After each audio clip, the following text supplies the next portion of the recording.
quantum mechanics specialist at Project Janus. Now, our attempt at gateway triangulation failed to close the dimensional breach. We never should have deployed the LTGs. That was a job for soldiers. Now the devices are scrap, and this town is screwed. I have no idea where Panos and Pelletier are. Nobody is on comms. I'm hiding out in Ali's comic shop. If I don't survive, let this be my testimony. I put the blame squarely on Director Richtofen. He is obsessed with using Ethereum to disrupt space-time. That much I knew, but there was so much more I didn't. I assisted him with the containment sphere. Sam had become erratic, even defiant. Richtofen didn't give a shit. He just kept plowing forward. He was more than willing to risk what's happening now for whatever he was really after. I can't imagine what would motivate anyone to go this far. Considering what he's done, I hope he never gets it.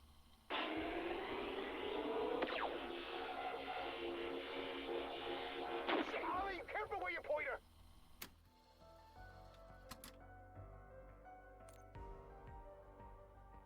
This is Dr. Annette Pelletier. We couldn't contain the breach, and the LTG's been blown to bits. The bank vault is gonna be the smartest place to wait this out. If I don't suffocate before I'm rescued, Moline and Panos' comms are dead. I'm betting they are too. I knew this day was coming. It was foolish to think we had more time. It started as whispers, these idiotic claims that Janus leadership was holding someone captive. But it didn't stop there. Other, more deranged gossip suggested the victim was being held in some sort of tank. I wrote it off. We were all overworked, and some people were starting to crack.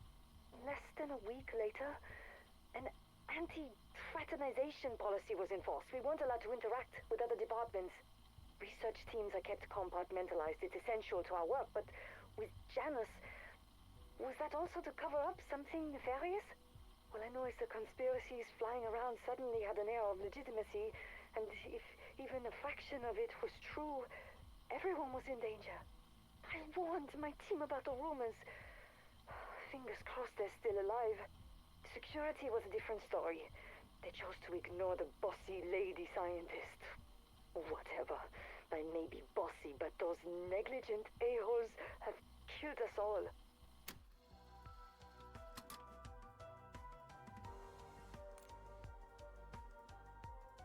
Dr. Pericles Panos, Project Janus, Energy Research Division.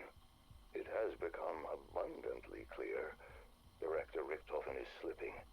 Thankfully, no one has noticed. As far as they are concerned, the Director is fulfilling his duty. Modi is no different. Anything he receives from her island of horrors might as well be sealed with a kiss. She calls herself a woman of science. But that schoolgirl crush of hers is becoming problematic. No one sees that this entire operation is little Edward's tinderbox. All it requires is one lit match and foam. Whatever Sam is telling him, his patience is waning. The longer her promises remain unfulfilled, the more erratic he becomes. If we fail, it will all be down to Richtofen and his hubris.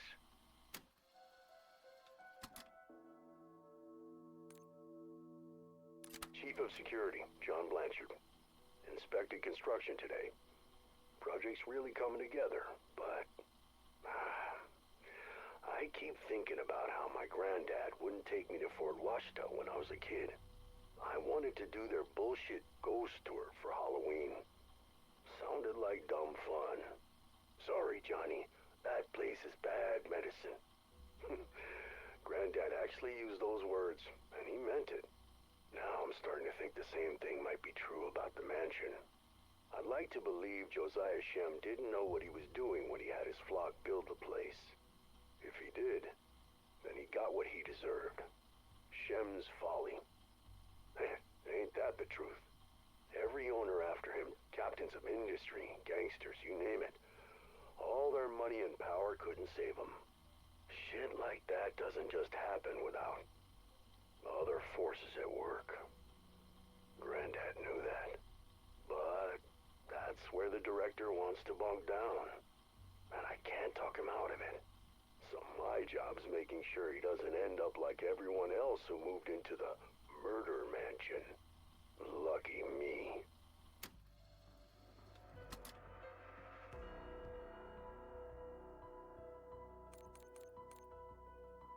Well, shit's popped off just like he said it might. Pericles Panos, Ph.D. Not who I'd have pictured as my best buddy.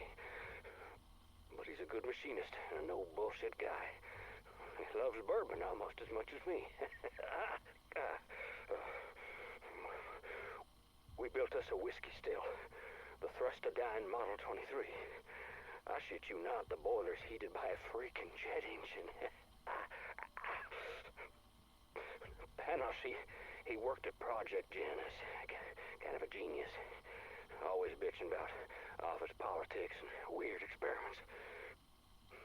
Then today all hell breaks out. And he's trying to reverse whatever they set loose.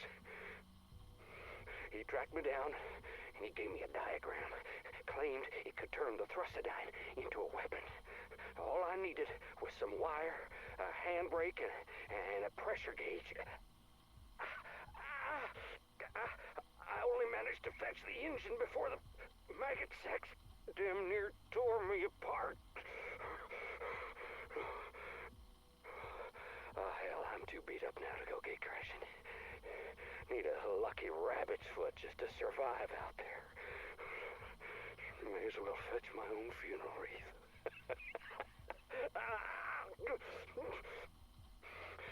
But if you find this tape and you ain't as chewed up as I am, well, maybe, just maybe, you'll stand a chance of putting together my buddy's jet gun. Well, good fucking luck with that.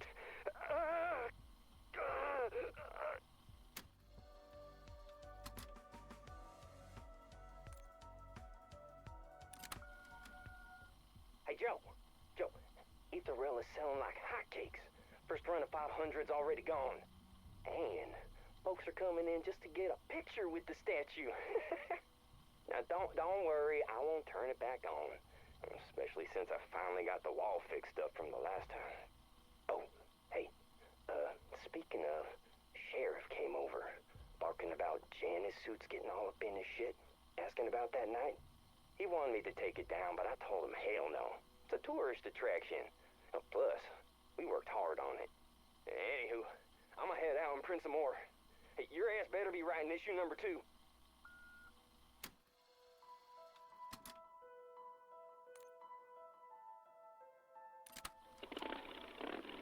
That's it, Carl. We ready to roll out.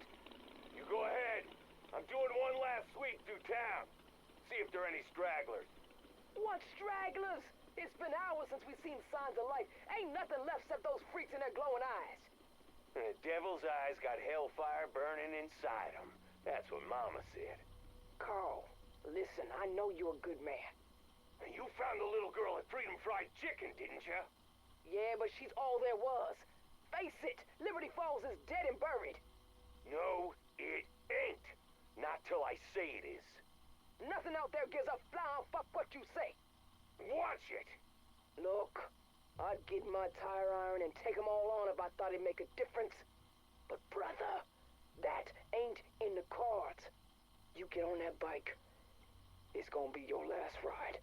Then I'll rally old Bloodburner till the tires are bald and we're riding on rims. Whoever's left, I'm getting them out. Even if I gotta crash the gates of hell to do it. Mom always said I'd go down in flames.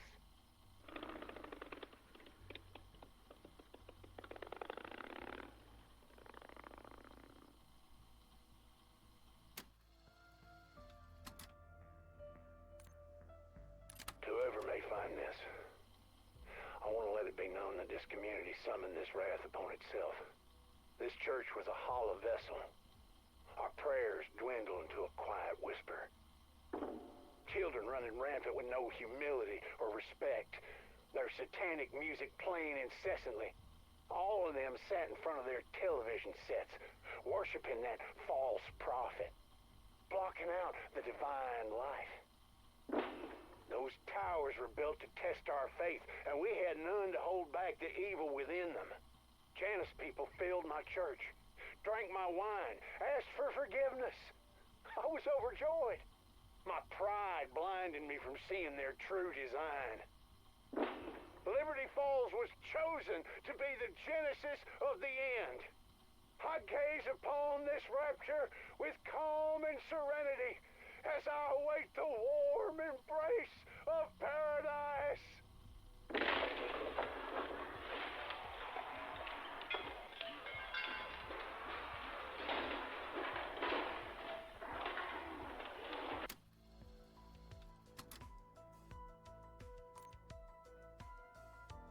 December 3rd, 1990. My name is Boone Benson, manager of Liberty Falls Savings and Loan Bank. In the event that something happens to me, I want the following to serve as legal testimony on my behalf. First and foremost, I always had the community's best interests at heart. When Project Janus chose this town, I saw an opportunity to change our lives for the better. Well, you know what they say about roads paved with good intentions. In the beginning, everything was above board, not a penny out of place. Project Janus has set up personal accounts for all their staff, relocating Liberty Falls, which felt like a preview of the good fortune to come. Then, Director Richthofen approached me about conducting payroll through the bank, which seemed like a strange request. And those European investors got involved and ruined everything. Helping Project Janus was one thing, but the Avalon folks, they weren't like us. People here know a hard day's work. We're not criminals. So when I was tasked to set up a financial pipeline for them, I refused. I wouldn't participate in whatever money laundering scheme they'd planned. Richthofen assured me it was just how they preferred to handle funds for the project, but I'm no fool. I know a devil when I see one, no matter how fine the suit. I still said no. He was very clear. If I didn't do as I was told, his investors would make me disappear. Then they'd go after my family and anyone else that they saw as problematic. Blood of this town would be on my hands. Jesus wept. What am I gonna do?